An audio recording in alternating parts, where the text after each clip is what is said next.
बिस्मिल्लाहिर्रहमानिर्रहीम। This is Awais Ali. हम solve करने जा रहे हैं एक्सरसाइज 1.2 फर्स्ट ईयर मैथमेटिक्स की बुक से। क्वेश्चन नंबर 13 से कंटिन्यू करेंगे। क्वेश्चन नंबर 13 की स्टेटमेंट हमारे पास ऐसे है कि prove that the sum as well as the product of any two conjugate complex numbers is a real number. यानी हमने यहाँ पे प्रूव करना है कि कोई से दो कंजुगेट कम्प्लेक्स नंबर्स जो होंगे वो दोनों, उनका सम और उनका प्रोडक्ट दोनों जो है वो रियल नंबर होंगे। तो इसको प्रूव करने से पहले हम लेट करेंगे दो कंजुगेट नंबर्स को, कंजुगेट कम्प्लेक्स नंबर्स को। एक कंजुगेट कम्प्लेक्स नंबर हमने लेट किया z, जो कि इक्वल है x प्लस अयोटा y के। साथ ही हम उसका कंजुगेट लेट करेंगे x माइनस अयोटा y, जहाँ पे हमारे पास x और y जो हैं वो रियल नंबर्स को बिलोंग कर रहे हैं, और एक जो पार्ट है वो हमारे पास रियल है, दूसरा इमेजिनरी है। तो हम पहले देखेंगे सम इसका निकालते हैं, इन दोनों कंजुगेट कम्प्लेक्स नंबर्स का सम, यानी हम इन दोनों को ऐड करते हैं। हम z में z कंजुगेट ऐड करेंगे। z की वैल्यू है हमारे पास x प्लस अयोटा y, और z कंजुगेट की वैल्यू है हमारे पास x माइनस अयोटा y। तो हमें नज़र आ रहा है कि जो प्लस अयोटा y है वो माइनस अयोटा y के साथ कैंसिल आउट हो जाता है, और हमारे पास सिर्फ x और x बचता है, जो कि ऐड अप होके 2x हो जाता है। और हमें नज़र आ रहा है कि ये जो नंबर है एक रियल नंबर है। तो इनका सम तो जो है वो रियल नंबर हो चुका हमारे पास। अब हम प्रोडक्ट चेक करेंगे। तो प्रोडक्ट में हमें क्या करना पड़ेगा? प्रोडक्ट में हमें इन दोनों कंजुगेट कम्प्लेक्स नंबर्स को मल्टीप्लाई करना पड़ेगा। हमने पहले z की वैल्यू लिखी, साथ ही अलग ब्रैकेट में हमने z कंजुगेट की वैल्यू लिखी। अब एक दफ़ा ये प्लस में लिखा गया, एक दफ़ा माइनस में लिखा गया, तो ये वाली आइडेंटिटी जो है वो यूज़ करते हुए a minus B into A plus B, जो कि हमारे पास इक्वल होता है A square minus B square. इस आइडेंटिटी को यूज़ करते हुए हमारे पास यहाँ पे आ जाएगा X square minus iota Y square. हमारे पास ये वैल्यू कुछ इस तरह से आ जाएगी, X square minus iota square Y square.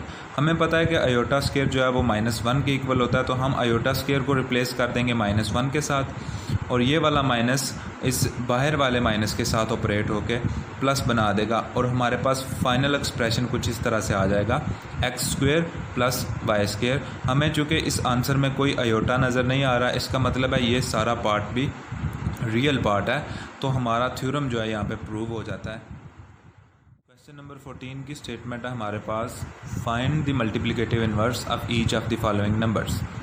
पहला नंबर उन्होंने हमें दिया है -4 7। हम सबसे पहले इस नंबर को z के इक्वल लेट करेंगे। Let z is equal to -4 7। हमें पता है कि मल्टीप्लिकेटिव इनवर्स जो किसी भी नंबर का होता है वो इक्वल होता है 1 ओवर दैट नंबर। तो मल्टीप्लिकेटिव इनवर्स जो z का होगा वो 1 ओवर z के इक्वल होगा। तो 1 ओवर z को हम इस तरह से लिखेंगे, फिर 1 ओवर -4 7। अब इसको ब्रैकेट फॉर्म से हटा के इसको ओपन करेंगे, अयोटा फॉर्म में लिखेंगे, तो ये इस तरह से लिखने होगा -4 प्लस 7 अयोटा, यानी 1 ओवर -4 प्लस 7 अयोटा। अब हमें पता है कि हमने डिनोमिनेटर में अयोटा नहीं रहने देना होता, तो हम क्या करेंगे कि डिनोमिनेटर में जो भी वैल्यू है उसके कंजुगेट से हम मल्टीप्लाई भी और डिवाइड भी कर देंगे। डिनोमिनेटर में था हमारे पास -4 प्लस 7 अयोटा, हमने -4 माइनस 7 अयोटा से मल्टीप्लाई भी और डिवाइड भी कर दिया।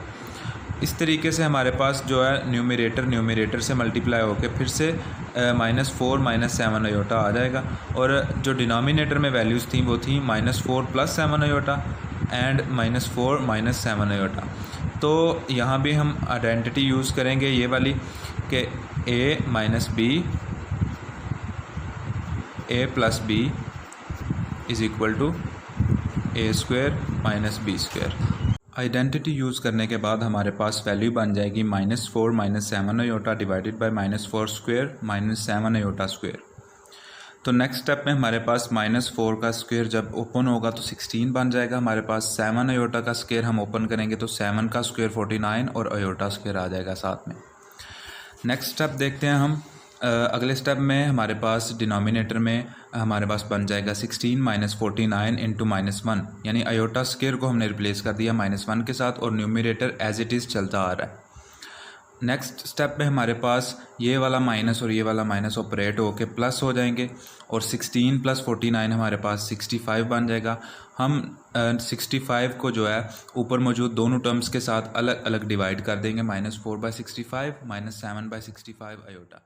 फाइनल आंसर को हम इस तरह ब्रैकेट फॉर्म में लिखेंगे और साथ में आयोटा नहीं लिखेंगे, क्योंकि क्वेश्चन भी जो है वो इस फॉर्म में था, -4/65 कॉमा -7/65। नेक्स्ट क्वेश्चन देखते हैं हम। नेक्स्ट क्वेश्चन की जो नेक्स्ट जो क्वेश्चन है हमारे पास वो है √2 माइनस √5। इसका भी हमने मल्टीप्लिकेटिव इन्वर्स फाइंड करना है। तो सबसे पहले हम इसको जी के इक्वल लेट करेंगे। मल्टीप्लिकेटिव इन्वर्स जो है जी का वो 1/z के इक्वल होगा। तो 1/z मीन्स 1/√2 कॉमा -√5। इसकी ब्रैकेट ख़त्म करेंगे, कॉमा ख़त्म करेंगे तो हमारे पास बन जाएगा √2 माइनस √5 आयोटा। अब हमें पता है कि हमने डिनोमिनेटर में आयोटा वाली वैल्यू जो है वो नहीं रखनी होती, इसलिए हम इसको इसके कॉन्जुगेट से मल्टीप्लाई भी और डिवाइड भी कर देंगे। हमने √2 प्लस √5 आयोटा से मल्टीप्लाई भी और डिवाइड भी कर दिया। अब जो है न्यूमिनेटर में हमारे पास 1 मल्टीप्लाई हो रहा है इस वैल्यू के साथ, तो दोबारा से यही वैल्यू आ जाएगी। और डिनोमिनेटर में हमेशा हमारे पास ये वाली आइडेंटिटी यूज़ होगी जो बार बार यूज़ हो रही है हमारे पास, a+b जो कि इक्वल होता है a² माइनस b² के। तो यहाँ पे भी हमारे पास एक दफ़ा वैल्यूज़ के दरमियान नेगेटिव है और एक दफ़ा पॉजिटिव है, तो हम इन्हें इकट्ठा करके एक दफ़ा फर्स्ट वैल्यू का स्क्वायर लिख लेंगे और सेंटर में माइनस लिख के सेकंड वैल्यू का स्क्वायर लिख देंगे। तो √2 का जो स्क्वायर है वो हमारे पास 2 बच जाएगा। √5 आयोटा का स्क्वायर जो है वो 5 आयोटा स्क्वायर बच जाएगा। आयोटा स्क्वायर की वैल्यू हम पुट कर देंगे आगे -1, तो माइनस माइनस प्लस होके 5 1 ज़र 5, हमारे पास 2 + 5 बन जाएगा जो कि 7 के इक्वल होता है। और फिर 7 जो है वो दोनों टर्म्स के साथ अलग अलग डिवाइड कर देंगे। एंड पे जो है हम अपने आंसर को ब्रैकेट फॉर्म में लिख देंगे, आयोटा नहीं लिखेंगे साथ, और एक कॉमा लगा देंगे इनके दरमियान। तो ये हमारा जो है फाइनल आंसर होगा इस क्वेश्चन का। इसी क्वेश्चन का लास्ट पार्ट है हमारे पास 1 0। हम इसको जी के इक्वल लेट करेंगे। इसका मल्टीप्लिकेटिव इन्वर्स जो है जी का वो होगा 1/z। तो हम इसको इस तरह लिखेंगे 1/10।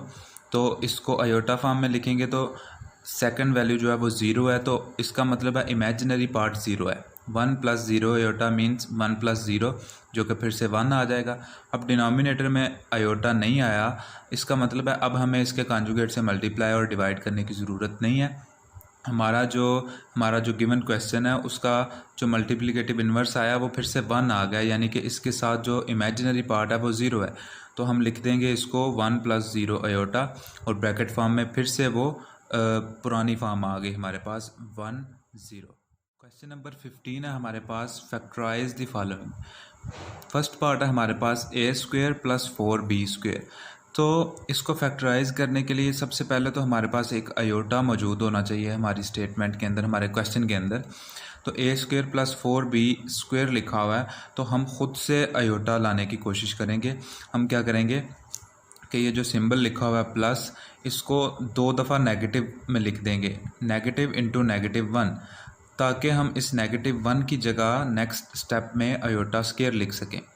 तो जब आयोटा स्क्वायर लिख देंगे तो ये वाली वैल्यू भी एक स्क्वायर बन चुकी है a², और यहाँ पर मौजूद सारी वैल्यूज़ किसी ना किसी का स्क्वायर बन चुकी हैं। यानी -1 4b² था, तो -1 जो है वो आयोटा का स्क्वायर हो चुका है, 4 हमारे पास 2 का स्क्वायर बन चुका है, और b² ऑलरेडी b का स्क्वायर है। तो हम इसको इस फॉर्म में लिखेंगे a² minus iota 2b whole square. तो ये वाली आइडेंटिटी इस्तेमाल करते हुए a² माइनस b² जो कि इक्वल होता है a - b इंटू a+b के।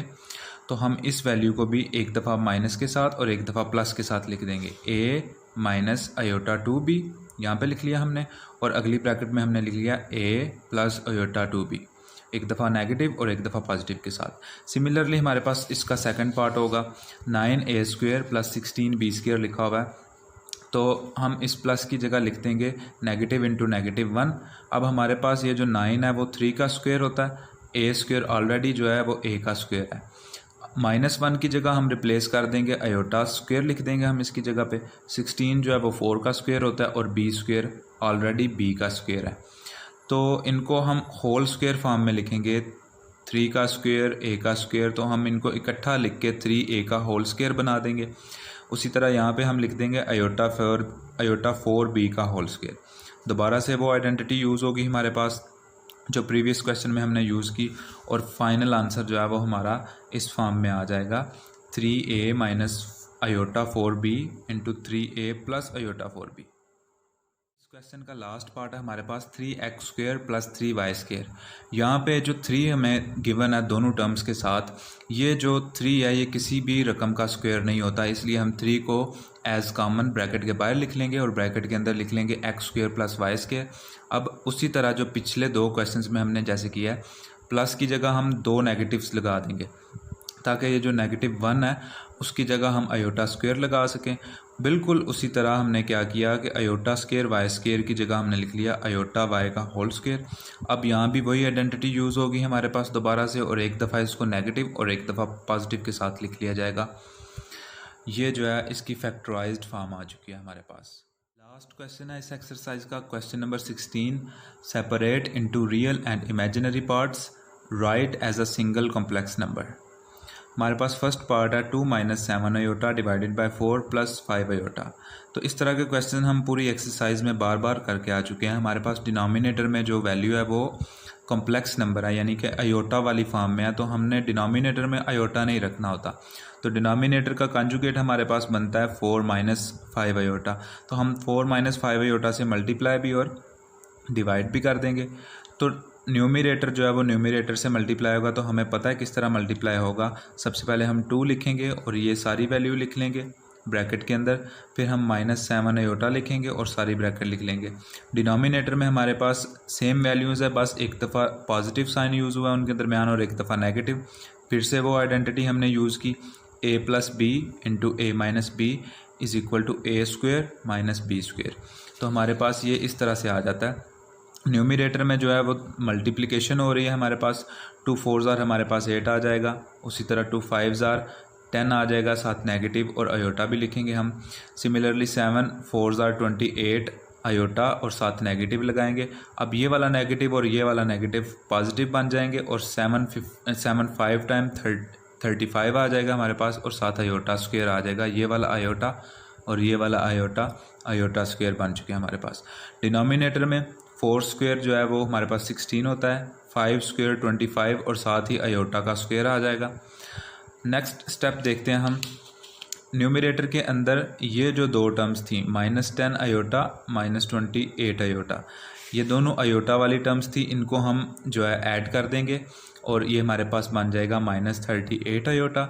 और इस अयोटा स्क्वायर की जगह और इस अयोटा स्क्वायर की जगह हमने -1 जो है वो पुट कर दिया, तो ये हमारे पास बन जाता है प्लस माइनस 35 1 टाइम 35 और डिनोमिनेटर में माइनस और माइनस प्लस हो जाता है हमारे पास 25 1 टाइम 25। तो नेक्स्ट स्टेप में हमारे पास 8 - 35 जो है वो -27 बना देगा हमारे पास और -38 अयोटा एज इट इज़ लिख देंगे। डिनोमिनेटर में 16 + 25 जो है वो 41 के इक्वल होता है और लास्ट स्टेप में हमारे पास 41 जो है वो दोनों टर्म्स के साथ अलग अलग डिवाइड हो जाएगा, जिससे हमारे पास ये फॉर्म आ जाएगी। और यही हमारे क्वेश्चन में पूछा गया था कि जो गिवन वैल्यू है उसको रियल और इमेजिनरी पार्ट में सेपरेट कर दें। तो ये वाला जो पार्ट है हमारे पास ये रियल पार्ट है और ये जो पार्ट है हमारे पास इमेजिनरी पार्ट है। सेकंड पार्ट है इसी क्वेश्चन का, आखिरी क्वेश्चन का, -2 + 3 iota whole square divided by 1 + iota. तो पहले हम न्यूमरेटर के अंदर जो है वो वैल्यू जो गिवन है उसका स्क्वायर हम ओपन करेंगे। हम फार्मूला आइडेंटिटी यूज़ करेंगे a + b होल स्क्वायर की, जो कि हमारे पास इक्वल होगा a² + b² + 2ab। हमारे पास -2 जो है वो a की प्लेस पर है और 3 अयोटा जो है वो b की प्लेस पर है। तो हम a + b होल स्क्वायर वाला फार्मूला लगाएंगे यहाँ पे और इसका जो स्क्वायर है वो ओपन करेंगे। डिनोमिनेटर में जो वैल्यू है 1 + अयोटा वो एज इट इज़ लिख दी गई। अब हमारे पास -2 का जो स्क्वायर होता है वो 4 होता है। 3 अयोटा का स्क्वायर हम अलग अलग लिख लेंगे, 3 का स्क्वायर अलग से और अयोटा का स्क्वायर अलग से। और यहाँ पे हमारे पास ये प्लस और ये माइनस मिलके माइनस हो गए और 2 2s are 4 and 4 3s are 12, साथ में अयोटा यहाँ पे हमने लिख लिया। अब जो नेक्स्ट स्टेप है हमारे पास, हम क्या करेंगे, 3 का स्क्वायर जो है वो 9 लिखेंगे और अयोटा स्क्वायर को रिप्लेस कर देंगे -1 के साथ। सिंप्लीफिकेशन हो रही है हमारे पास, तो ये जो प्लस माइनस मिलके हमारे पास माइनस बना देंगे एंड 9 1 टाइम्स 9, तो 4 - 9 - 12 iota divided by 1 + iota. Next हमारे पास ये 4 और ये -9 मिलके -5 बना देंगे। अब हमारे पास ये फॉर्म बन चुकी है फ्रैक्शनल फॉर्म में। न्यूमरेटर में भी एक कम्प्लेक्स नंबर है, डिनोमिनेटर में भी एक कम्प्लेक्स नंबर है, और हमें पता है कि हमने डिनोमिनेटर में कम्प्लेक्स नंबर नहीं रहने देना, यानी कि हमने आयोटा ख़त्म करना है डिनोमिनेटर में से। तो हम क्या करेंगे, डिनोमिनेटर में जो भी वैल्यू है हमारे पास, जो कम्प्लेक्स नंबर है, हम उसके कॉन्जुगेट से मल्टीप्लाई भी और डिवाइड भी कर देंगे। तो न्यूमरेटर वाली जो वैल्यू है न्यूमरेटर वाली वैल्यू से मल्टीप्लाई हो जाएगी। हम पहले भी ये मल्टीप्लिकेशन करके आए हैं, तो ये मल्टीप्लिकेशन करेंगे तो हमारे पास जो है मल्टीप्लिकेशन करते करते हम यहाँ तक आ जाएंगे। हमारे पास न्यूमरेटर में बन जाएगा -17 -7 आयोटा, और डिनोमिनेटर में बन जाएगा 2, और लास्ट स्टेप में हम इस 2 को जो है दोनों वैल्यूज़ के साथ डिवाइड कर देंगे अलग अलग। तो हमारे पास ये जो पार्ट है ये रियल पार्ट है, और ये जो पार्ट है -7/2 ये इमेजिनरी पार्ट है, लेकिन हमने इसको एज अ कम्प्लेक्स नंबर ही लिखना था। लास्ट पार्ट हम देखते हैं, लास्ट क्वेश्चन है जो उसका लास्ट पार्ट है इस एक्सरसाइज का, iota divided by 1 plus iota लिखा हुआ है। तो डिनोमिनेटर में हमारे पास फिर से एक कम्प्लेक्स नंबर आ गया। उसी तरह करेंगे हम डिनोमिनेटर में जो भी वैल्यू है उसके कॉन्जुगेट से मल्टीप्लाई भी और डिवाइड भी कर देंगे। तो न्यूमरेटर वाली वैल्यू न्यूमरेटर वाली वैल्यू से मल्टीप्लाई हो रही है, आयोटा इंटू 1 माइनस आयोटा, और डिनोमिनेटर में 1 स्क्वेयर माइनस आयोटा स्क्वेयर। तो iota 1 time iota and iota iota times iota square बन जाएगा हमारे पास। और डिनोमिनेटर में 1 का जो स्क्वेयर है वो 1 ही रहता है, और आयोटा का स्क्वेयर हमने इस तरह से लिख लिया आयोटा स्क्वेयर। अगले स्टेप में हम क्या करेंगे, जिधर आयोटा स्क्वेयर लिखा हुआ है उधर हम -1 से रिप्लेस कर देंगे उसको। तो न्यूमरेटर में भी और डिनोमिनेटर में भी हमने जहाँ पर आयोटा स्क्वेयर था -1 लिख दिया।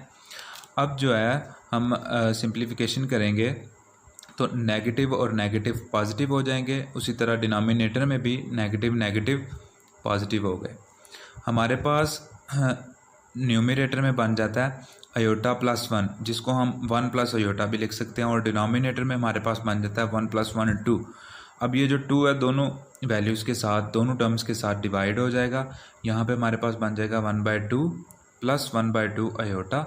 ये जो है हमारे पास कम्प्लेक्स नंबर आ गया, जिसमें हमारे पास रियल पार्ट भी 1/2 है और इमेजिनरी पार्ट भी 1/2 है। Thank you very much. इस चैनल को सब्सक्राइब कर दें, और किसी भी तरह का एरर या मिस्टेक पूरी वीडियो में नज़र आया हो तो कमेंट्स में ज़रूर मेंशन कर दें। अल्लाह हाफ़िज़।